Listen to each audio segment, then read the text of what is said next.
একটা গল্প শুনেছিলাম। একদিন একটি পাখি অন্য পাখিকে তার ভালোবাসার কথা জানায়। পাখিটি উত্তরে বলে, এখন তুমি আমাকে ভালোবাসো, কিন্তু যখন খারাপ সময় আসবে তখন তুমি উড়ে চলে যাবে। উত্তরে পাখিটি খুবই ব্যথিত হয়ে পড়ে এবং আবেগী হয়ে তার ডানা দুটো কেটে ফেলে।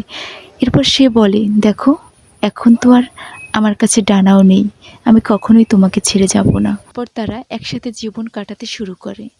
একদিন সব কিছু ভেঙে তুমুল ঝড় আসার সম্ভাবনা দেখা দেয়। ডানা কাটা পাখিটি বলে, অনেক বড় ঝড় হবে টের পাচ্ছি, তুমি আমার কথা চিন্তা করো না, তুমি নিজের জান বাঁচাও, তুমি উড়ে যাও। সে সাথে সাথে উড়াল দিয়ে বিপদসীমার বাইরে চলে যায়। পরক্ষণে জানতে পারে তুফান আসেনি। সে আবার সেই পাখিটির কাছে ফেরত যায়। গিয়ে দেখে পাখিটি মরে গেছে এবং পাশে ছিল একটি চিঠি।